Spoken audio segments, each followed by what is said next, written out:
Hi, everybody. It's Dr. Kaylee MacIsaac here. Thanks for joining us for this quick presentation.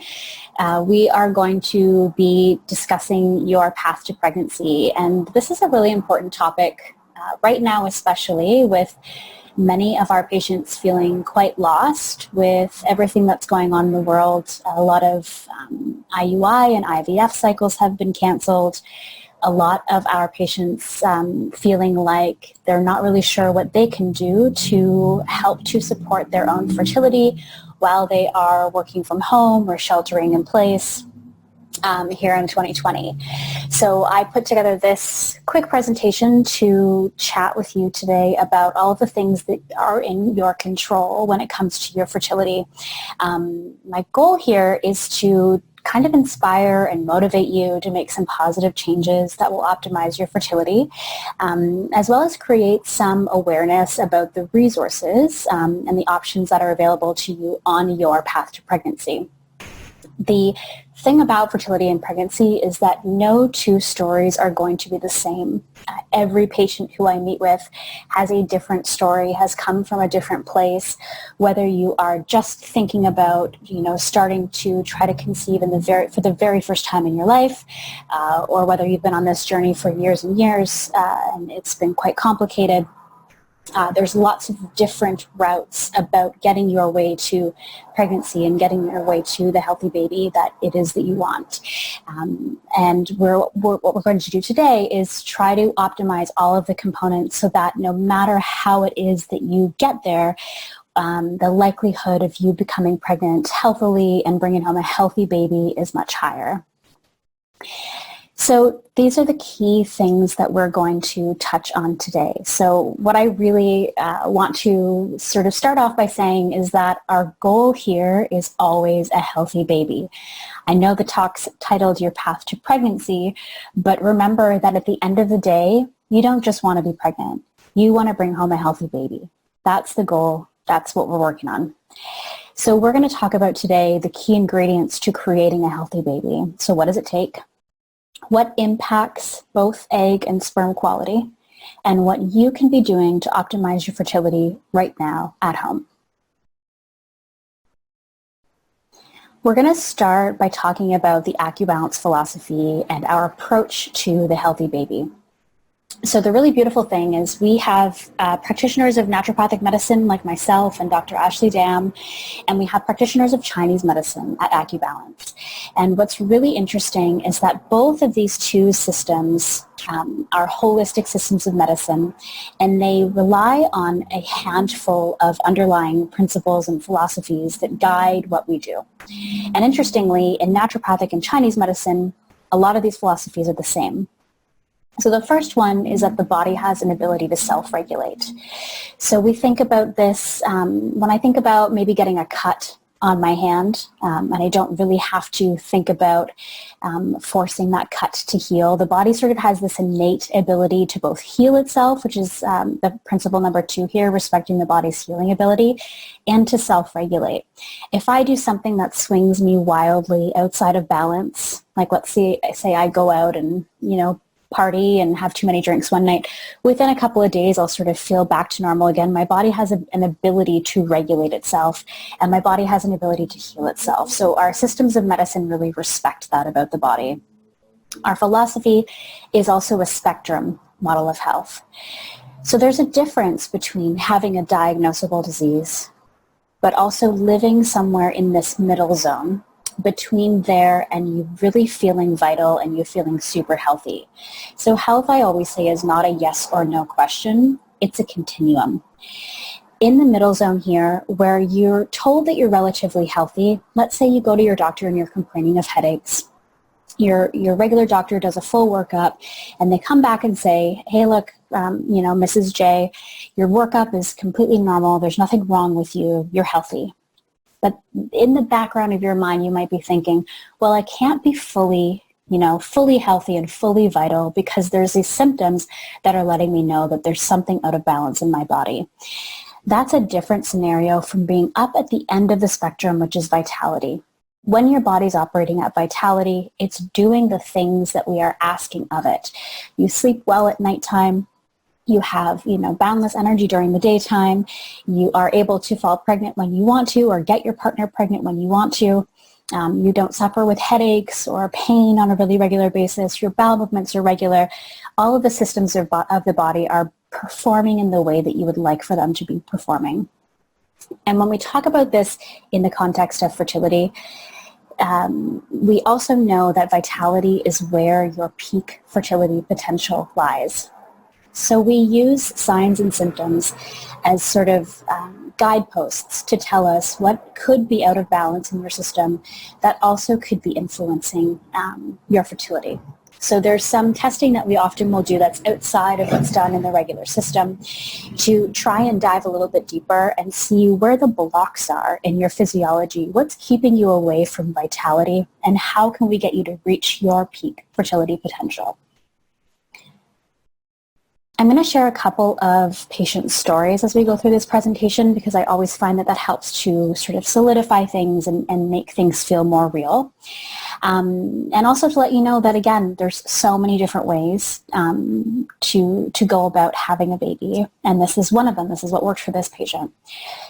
So our patient, we're going to call her Mrs. J. When she first came to us, she was 42, and she had an FSH of 30. FSH of 30 is relatively high. Anything over often, 10 or certainly 15 would make Mrs. J not a candidate for IVF. When your FSH is too high, it's a sign that you likely won't respond well to the stimulation medications that they would give you for IVF. And along with this, she was not regularly ovulating. So we were seeing these irregular cycles with her. Sometimes she would have a regular length cycle, and sometimes it would be 60 days between her cycles. But we did know that she had conceived previously naturally, and she had a healthy 3-year-old at home. So her body has done this before, but she was suffering from what we call secondary infertility, where it was taking her a very long time to get pregnant a second time. So we started treating Mrs. J with acupuncture and naturopathic medicine. Remember, she's not an IVF candidate, so there wasn't anything that the Western system could offer her. And what we started noticing in the beginning was after the first couple of months, she was noticing improvements in her stress management, her skin, her acne was clearing up, digestion was getting better, more regular bowel movements, and her cycle started to regulate as well. So it took us a few months to start to regulate her ovulatory pattern, get her having a regular cycle, ovulating regularly. But within her first 3 ovulatory cycles, her first 3 regular cycles, she fell pregnant naturally again. And at 42, she carried a healthy baby girl to full term. This is not the story for everybody. Some of our patients do still need to use IVF eventually. But in some cases, when we can remove the blocks to vitality, we can allow the body to do the thing that it naturally wants to do. So that was her story. We're going to touch quickly on the components of a healthy baby. So we always say at AccuBalance, it takes 3 things to make a healthy baby. It takes a healthy egg, a healthy sperm, and a healthy uterine environment. In the end, our goal is always healthy baby. So these are the 3 things that we need. We all kind of inherently know that the egg cells and the sperm cells are where the genetic material comes from. We call those the sort of the health blueprint of your future child. Because what's really interesting is when we look at the literature, we know that the quality of the egg cell and the quality of the sperm cell, the quality of that genetic material has a huge impact on the health and future health outcomes of the baby that is conceived for that cycle. This is where the field of epigenetics is really sort of emerging and really interesting. Epigenetics is the study of how the environment impacts genetic expression. So it's not just the complement of genes that the egg cell has or the sperm cell has. We know that environmental influences, so the food that you're eating, how stressed you are, how much you are exercising, has a massive influence on how that genetics gets expressed in the egg cell or the sperm cell. This is where naturopathic and Chinese medicine really shine, because when we clear up that environment, we can improve the behavior and the quality of the genetics in the egg and the sperm cell, which make it more likely that you're going to conceive a really, really healthy baby. So these are the three components, and then just a little bit of a primer on why what we're doing makes a difference.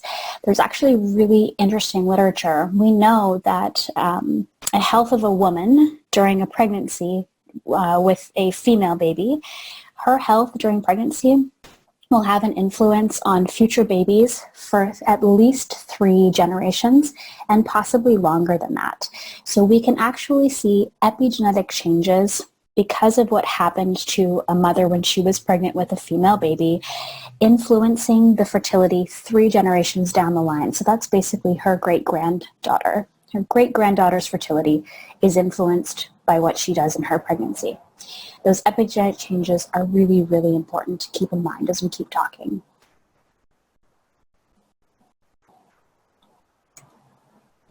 So why is this important? And why do we think about working on our health prior to conception? One of the things that we tell our patients at AccuBalance is it's the basically 100 days prior to conception that count the most. So those lifestyle and dietary things that will influence the epigenetic potential of the egg cells and the sperm cells, those lifestyle factors will have a really huge influence on egg and sperm quality when they are changed within the 3 months before conception takes place. And this is why. So this is a diagram looking at the development of an egg cell down over here at the left-hand side of your page, starting with a resting follicle. Women are born with all of the egg cells that we ever have. So we have millions of resting follicles in our ovaries. And after basically puberty starts, we start to recruit some of these primordial follicles. And as they mature, egg cells are ready then to ovulate and can potentially form life. It takes probably about a year for an egg cell to be recruited from a really resting state until it's ready to be ovulated. But if you look down here at the corner, sort of about 120 days out, we're in this resting follicle state. And as we go along, as we get closer to when that egg cell is mature and ready to ovulate, things in the environment will influence the quality of the egg cell at the end of the day. So the last 3 months of recruitment, the last 100 days, what's happening in the environment during this egg cell's recruitment and maturation and development will really influence whether or not that egg cell reaches its peak fertility potential or whether it falls short of that. So things like blood flow and nutrient availability and hormone balance, they all have an influence on whether that egg cell is going to reach its potential.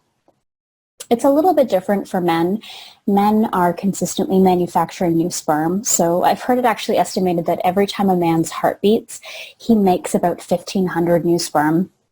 So that's not quite the same problem. Men do not have all the sperm they've always had like women do with our eggs. But it does still take 72 to 90 days to manufacture a new batch of sperm. So it's not the case that from one heartbeat to the next, sperm are like spontaneously being generated. It does take at least 3 months to generate new sperm. And again, sperm and egg cells are very sensitive to their environment. So the things that are happening lifestyle-wise in the environment around where the spermatogenesis is happening will determine the quality of those sperm cells when things are ready to happen and when we're hoping for conception to take place. So it takes the preconception period, encompasses everything that's happening in your system, male or female, for about 100 days prior to conception. This right now, this virus that's here, that's keeping everybody at home, I really, really feel for people who have had cycles canceled, IVF and IUI, knowing that you've built up to these things for so long. What we can focus on is this is giving us a bit of a breather and a bit of time to really optimize what's happening in the cellular environment so that when the world opens up again and you're able to finally go in for your cycle, if you do still have to go down that pathway, the likelihood of you having really great quality egg cells and sperm cells to work with will be higher.